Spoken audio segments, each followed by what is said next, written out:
Welcome to the Derby Dartboard. I'm Melissa Hoppert. I'm here with Joe Drape, longtime racing writer. How are you today, Joe? I am great. This is a great time of year.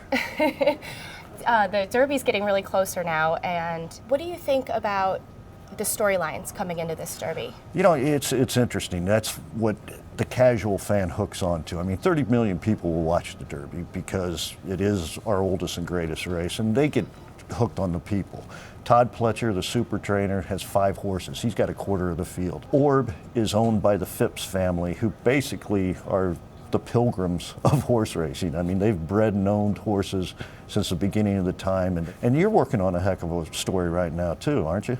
I am. I've got to follow Kevin Krieger around for a few days at Santa Anita, and he won the Santa Anita Derby on top of Golden Cents. And afterwards, he had the most amazing celebration. He threw his whip, he threw his hands up in the air, he got a standing ovation. He's going to be the star of the Derby leading up to it. Well, yeah, and he's riding a horse owned by or trained by Doug O'Neill, last year's winner of I'll Have Another.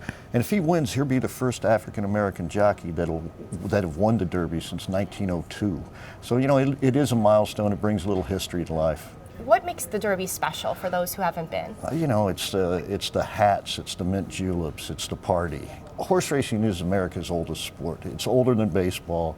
It basically talks to our character. I have a horse, he's faster than yours, let's bet on it.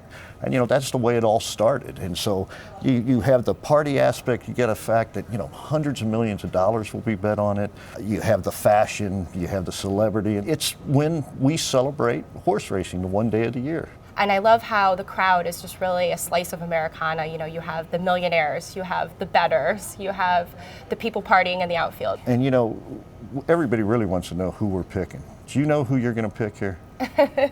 I do. I have my eye on Orb. I really like him. I saw him run in the Florida Derby, and he just, you know, he's won 4 in a row. He's getting hot at the right time. I'm in a tough spot this year. One of my friends and neighbors owns Palace Malice, and I told him I wouldn't pick him on top because, as you know, I only pick the right one once every 10 years. And so in 2021, I'll be right again because I had Animal Kingdom in 2011.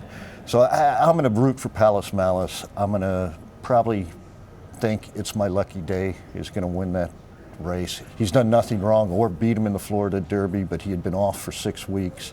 I think he needed that race. I think he's probably the horse for the course there.